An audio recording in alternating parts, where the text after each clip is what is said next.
But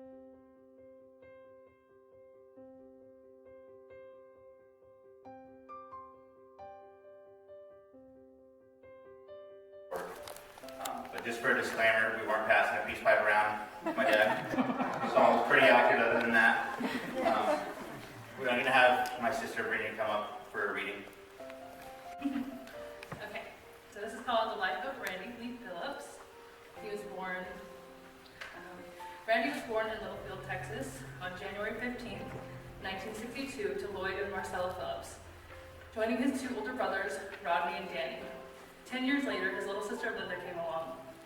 They moved a few times when Randy was a child and eventually settled in Kelso, Washington when he was 11 years old. You can take the boy out of Texas, but you cannot take Texas out of the boy. Randy attended Washington Elementary and Coeman Junior High, as it was called in those days, and then on to graduating from Kelso High School in 1981. He enjoyed playing trumpet in the school band and jazz band. He said it was the thing that kept him in high school an extra year, becoming the first of his brothers to graduate. One of his greatest gifts was getting a Doc Severson trumpet from his parents. After graduation, Randy headed back to Texas and started working at Chaparral Steel in Midlothian? Gosh, that's a word. He lived with his Uncle Jack and Aunt Nez. On a visit home to Kelso, he met and married his first wife, Becky, and became a stepfather to Aaron and Jared. They lived in Texas for a while, but then returned to Longview where Adam and Jacob were born. Randy enjoyed raising 4 boys and getting them all to their sporting events. He worked as a welder for Brody Equipment with his dad in Longview, and then moved to USNR in Woodland. But life changes, and after a few years, Becky and Randy moved on separately. Randy later met Tanya at Kelso Phillips Assembly of God. They married in May of 1993, adding Brittany, me, to his life as a daughter as well. Randy and Tanya both changed their career paths in the mid-90s, choosing to work in full-time ministry with Storehouse Ministries, a feeding program through Kelso Phillips Assembly of God. Randy picked up many loads of bread, chips, fruits, and vegetables to be gleaned and delivered to homes in Longview, Kelso, and surrounding areas. Many families were blessed by his giving heart.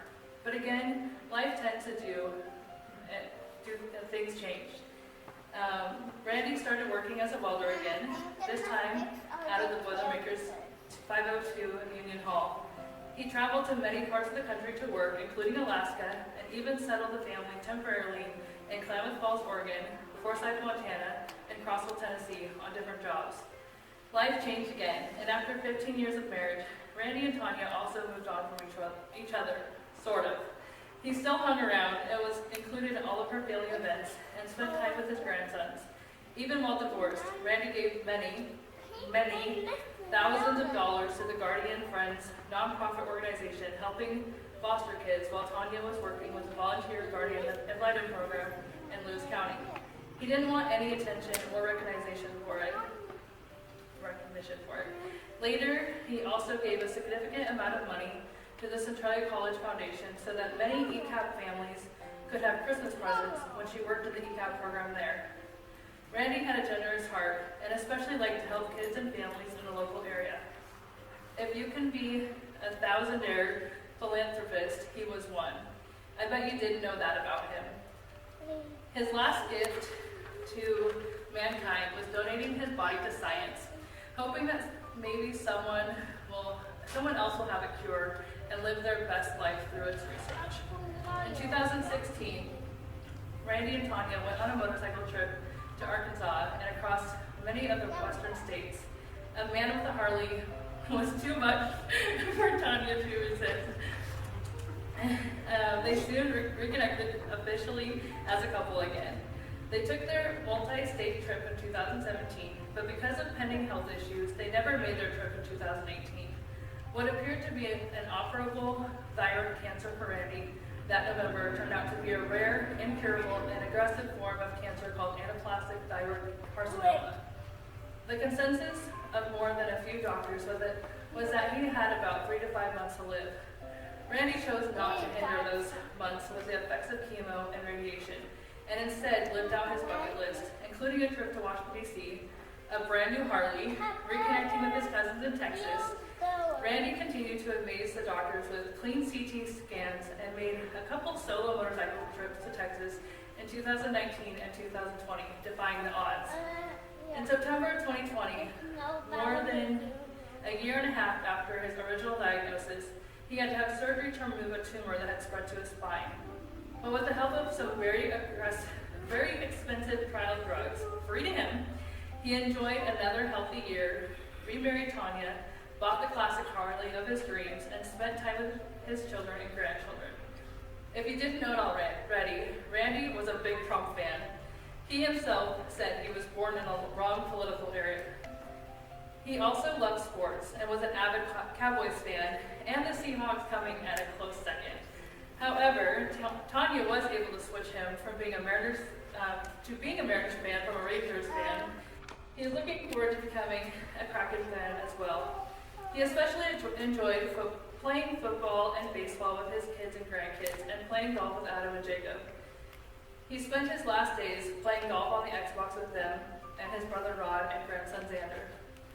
He enjoyed all sorts of music, especially classic rock, old country songs, John Denver, Elvis, and jazz.